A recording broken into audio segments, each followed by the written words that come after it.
Sir বললেন এটা গুরুত্বপূর্ণ একটা বহুল ব্যবহৃত ওষুধ, যা বিশেষত সংবেদনশীল, আবেগপ্রবণ, দুর্বল এবং দ্রুত ক্লান্ত হয়ে পড়া ব্যক্তিদের জন্য প্রযোজ্য বলে বিবেচিত হয়ে থাকে। ফসফরাসের মায়াজম সাধারণত আপনার টিউবিকুলার যে মায়াজমগুলো আমরা ওটার মধ্যে পাই। পাশাপাশি এটা কিছু বৈশিষ্ট্য উল্লেখিত যেটা বললে নাই, তার মধ্যে উল্লেখিত বৈশিষ্ট্যগুলোর মধ্যে আপনার স্বাধীনতা এবং অস্থির প্রকৃতির হয়ে থাকে। তারপরে দ্রুত শক্তি ক্ষয়, বারবার সর্দি কাশি আক্রান্ত হয় এবং আপনার বক্ষের সমস্যা থাকে, রক্তপথের প্রবণতা, রোগী দেখতে আপনার লম্বা ও সংবেদনশীল গঠন ইত্যাদি বিষয়গুলো থাকে। মানসিক লক্ষণগুলোর মধ্যে আমরা সাধারণত যে বিষয়গুলো খুবই গুরুত্বপূর্ণ, তার মধ্যে অত্যন্ত হচ্ছে যে সংবেদনশীল এবং আবেগপ্রবণ, একাকিত্ব, অন্ধকারে ভয় পান, সঙ্গ সহানুভূতি কামনা করেন, উদ্বেগ, দুশ্চিন্তা, ভবিষ্যৎ নিয়ে ভয়, সহজে চমকে ওঠে, স্মৃতিশক্তি অত্যন্ত দুর্বল হতে পারে, ভালোবাসা ও মনোযোগের আকাঙ্ক্ষা বেশি থাকে। শারীরিক লক্ষণগুলোর মধ্যে আমরা দ্রুত দুর্বল, ক্লান্ত হয়ে পড়া, শরীরে জ্বালা ফোড়া বা অনুভূতি থাকবে, অতিরিক্ত রক্তক্ষরণের প্রবণতা থাকবে, মাথা ঘোরা, মাথা ব্যথা ইত্যাদি বিষয়গুলো থাকবে।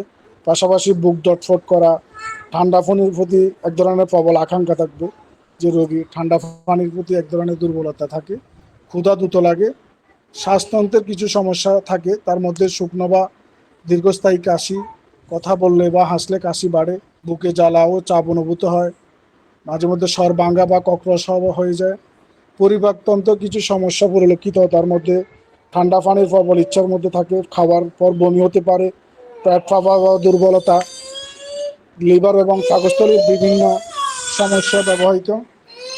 বৃদ্ধিগুলোর মধ্যে আমরা মূলত হচ্ছে যে সন্ধ্যাবেলা একা থাকলে মানসিক উত্তেজনা, ঠান্ডা বাতাস ইত্যাদি ক্ষেত্রে বৃদ্ধি পায় রোগীর। উপশম হয় সঙ্গ পেলে, বিশ্রামে, ঘুমের পরে, ঠান্ডা পানি পান করলে। এটা সাধারণ ব্যবহৃত, তো সাধারণত শ্বাসতন্ত্রের সমস্যার ক্ষেত্রে ফসফরাস ব্যবহৃত থাকে, রক্তক্ষরণের প্রবণতা থাকলে, স্নায়বিক দুর্বলতা থাকলে, মানসিক উদ্বেগ এবং ভয়, অতিরিক্ত সংবেদনশীলতা, দ্রুত শারীরিক অবসাদ ইত্যাদি বিষয়গুলো থাকলে আপনার ফসফরাস ব্যবহৃত থাকে।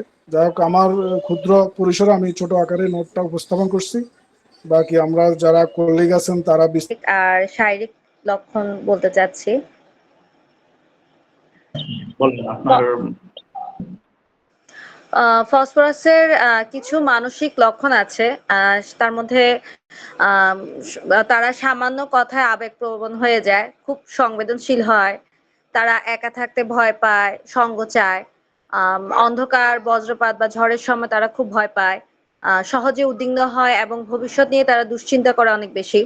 অন্যের প্রতি সহানুভূতিশীল ও উদার স্বভাবের হতে থাকে, মানসিক পরিশ্রমে দ্রুত ক্লান্ত হয়ে যায়।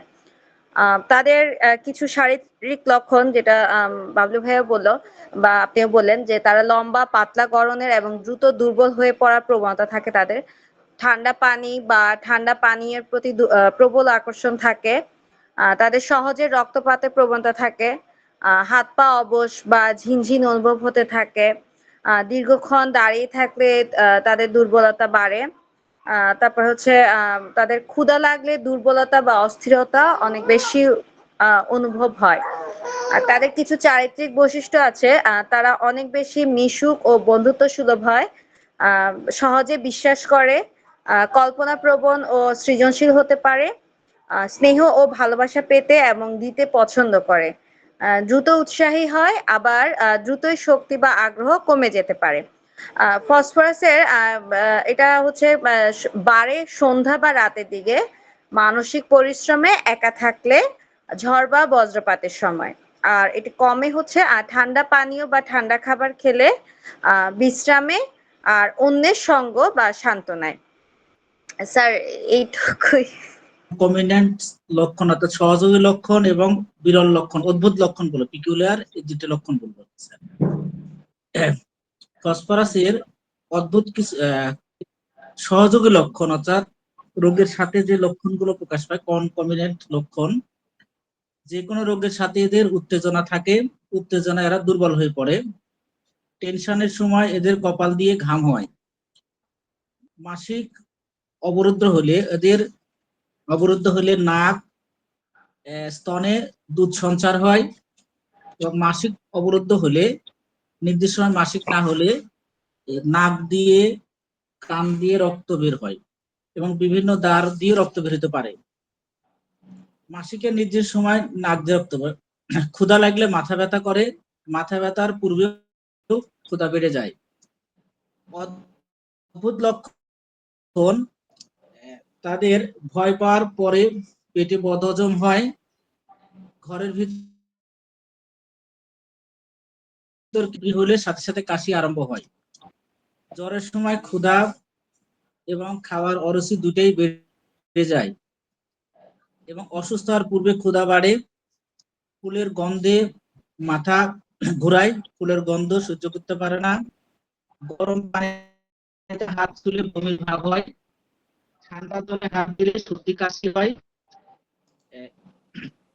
গরম বা ঠান্ডা পানিতে হাত রাখলে বা কাপড় খাসলে দাঁতের যন্ত্রণা হয়, যারা বধির তারা মানুষের কথা ছাড়া অন্য শব্দ শুনতে পায়, সকাল মনে করে রাতে ঘুম থেকে উঠে হেঁটে বেড়ায় এবং কাজকর্ম করতে থাকে।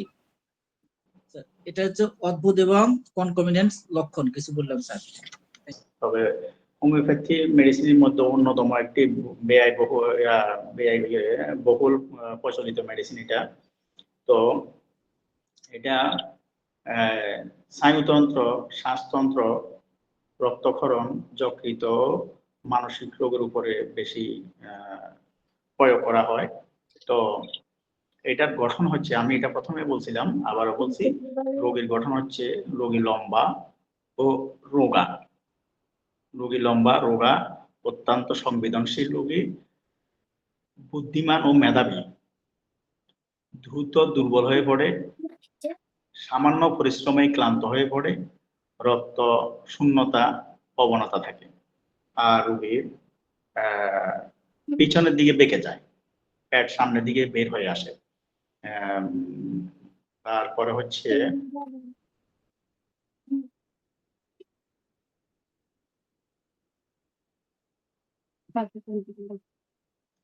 আর এটার উৎস হচ্ছে রাসায়নিক উৎস। প্রুভ করেন ডাক্তার স্যানুয়েল হ্যানিম্যান এবং তার দুইজন সহযোগী ছিলেন। তারপরে মায়াজম হচ্ছে টিউবারকুলার, ক্রিয়াস্থান হচ্ছে এটা শরীরের কোন কোন জায়গায় কাজ করে, স্নায়ুতন্ত্রের উপরে কাজ করে, মস্তিষ্কের উপরে কাজ করে, ফুসফুসের উপরে কাজ করে, যেমন অ্যাজমা, শ্বাসকষ্ট, হাঁপানি, শ্বাসনালী, হৃৎপিণ্ড, রক্ত, যকৃত, পাকস্থলী, তারপরে কিডনি, চোখ, স্বরযন্ত্র, এইগুলোর উপরে কাজ করে ক্রিয়াস্থান। আর এই রোগীর মানসিক লক্ষণগুলা যেগুলো দেখা যায়, অত্যন্ত সংবেদনশীল রোগী হয়, একেবারে খুব ভদ্র, এসে আর ভদ্র হতে পারে না, খুব ভদ্র তাকে বলি আমরা। একা থাকতে ভয় ভয় করে রোগী, অন্ধকারে ভয় করে, বজ্রপাত, ঝড়, উচ্চ শব্দ যদি হয় তাহলে ভয় করে, ভয় পায়, সহজে চমকে উঠে, তারপরে সঙ্গ চায়, রোগীর আশপাশে লোকজন চায়, সহানুভূতিশীল ও দয়ালু হয় রোগী, উদ্বেগ ও অস্থিরতা বেশি থাকে, ভবিষ্যৎ নিয়ে চিন্তা করে, বেশি চিন্তা করে ভাবে, স্মৃতিশক্তি দুর্বল হয়ে থাকে, তারপরে মানসিক পরিশ্রম, ক্লান্ত, সহজে কেঁদে দেয়, আনন্দ ও দুঃখ উভয় আবেগপ্রবণ হয়ে পড়ে। এরপরে চরিত্রগত লক্ষণে দেখা যায় বরফ, ঠান্ডা পানি খেতে প্রবল ইচ্ছা জাগে রোগীর, কিন্তু তা পাকস্থলী গরম হয়ে হয়ে গেলে বমি হয়ে যায়। সহজে রক্তক্ষরণ হয়, রক্ত সাধারণত উজ্জ্বল লাল বর্ণের থাকে, জ্বালা পোড়া অনুভূতি থাকে, কিন্তু ঠান্ডা আরাম লাগে রোগীর কাছে। ক্ষুধা লাগে বারবার, দুর্বলতা দ্রুত আসে শরীরে, বজ্রপাত বা আবহাওয়ার পরিবর্তনে রোগ বৃদ্ধি পায়। লম্বা, রোগা, সংবেদনশীল গঠনের মানুষের মধ্যে বেশি দেখা যায়। কাশি, নিউমোনিয়া, ব্রঙ্কাইটিস, বুকে জ্বালা ও রক্ত মিশ্রিত কফ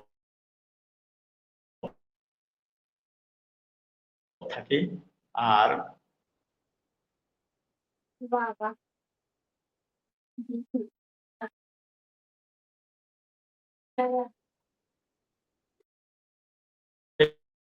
কাশি শুকনো গলা, কাশির সঙ্গে উজ্জ্বল লাল রঙের রক্ত বের হয়, নিউমোনিয়া, ব্রঙ্কাইটিস, যক্ষা এগুলা থাকে। তারপরে পাকস্থলী সমস্যা, যে লক্ষণগুলো আমরা দেখতে পাই, ঠান্ডা পানি তৃষ্ণা বেশি থাকে, তারপরে খাবার পর বমি হওয়া, পাকস্থলীতে জ্বালা পোড়া করা, যকৃতের যে সমস্যাগুলো আমরা দেখি, ফ্যাটি লিভার, লিভার বড় হওয়া, লিভারে ব্যথা সৃষ্টি হওয়া, তারপরে রক্ত, নাক, মাড়ি, দাঁতের মাড়ি আর কি, জরায়ু বা ফুসফুস থেকে সহজে রক্ত বাইর হয়, রক্ত পাতলা ও উজ্জ্বল লাল রঙের থাকে। স্নায়ুতন্ত্রের উপর যে কাজগুলো করে সেটা হচ্ছে হাত পা অবশ হয়ে যায়, ঝিনঝিনায়, স্নায়বিক দুর্বলতা থাকে, অতিরিক্ত ক্লান্তি থাকে।